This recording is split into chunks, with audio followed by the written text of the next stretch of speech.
After summer effect అంటే ఎండలు తగ్గిన తర్వాత మనం వేసే ఫస్ట్ పార్సెల్స్ అనమాట. ఇవాళ 2 పార్సెల్స్ ఏస్తున్నాము. అండ్ ఒకటొచ్చేసి ఇచ్చాపురం అండ్ ఒకటొచ్చేసి నర్సీపట్నం అనమాట.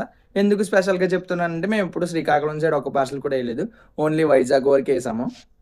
ఆల్మోస్ట్ అన్నీ ప్యాక్ చేసేసాము. కనిపిస్తున్నాయా? సో, మొత్తం ఇవన్నీ గప్పీస్ అనమాట. వీళ్ళు ఎక్కువ మన దగ్గర కోయీస్, మాలీస్ అండ్ గప్పీస్ ఆర్డర్ చేసుకున్నారు. కోయి కూడా ఫుల్ క్వాలిటీ ఉంటది మన దగ్గర.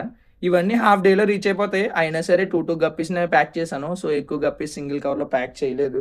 అండ్ ఈ నర్సీపట్నం కస్టమర్ అయితే మన ఫార్మ్‌కి ఆల్రెడీ వచ్చారు. వాళ్ళ రిలేటివ్స్ ఇంటికొచ్చినప్పుడు. వచ్చిన తర్వాత వాళ్ళ ఇంటికి ఇప్పుడు పార్సెల్ ఏయించుకుంటున్నారనమాట. జూలై మంత్ వచ్చేసరికల్లా మన ఫార్మ్‌కి ఇంకా చాలా రకాల బర్డ్స్ అయితే తీసుకొద్దాం అనుకుంటున్నాను. కొన్ని రకాల టర్టిల్స్ కూడా. సో, మీరందరూ చాలా అయితే మనకి సపోర్ట్ చేయాలి. ఇప్పటివరకు చాలా బాగా చేస్తున్నారు. సో, సపోర్ట్‌ని కంటిన్యూ చేస్తారని అనుకుంటున్నాను. మీలో ఎవరికి అక్వేరియం ఫిష్‌లు కావాలన్నా, యాక్సెసరీస్ కావాలన్నా తప్పకుండా మీరు మన ఫార్మ్‌ని విజిట్ చేయొచ్చు. అండ్ మనం ఆన్‌లైన్‌లో పార్సెల్స్ కూడా సెండ్ చేస్తాము. ఒకటే చెప్తున్నాను. నేనెప్పుడు ఏ కస్టమర్‌ని వదులుకోవడం నాకస్సలు ఇష్టం ఉండదు. మీకు ఒకవేళ call or message reply late అయినా సరే, మేము మళ్ళీ కాల్ బ్యాక్ చేయడం గానీ, మళ్ళీ మెసేజ్ చేయడం గానీ అయితే చేస్తాము. సో, తప్పకుండా మీకేం కావాలన్నా మీరైతే ఫీల్ ఫ్రీ టు ఆర్డర్ ఓకేనా?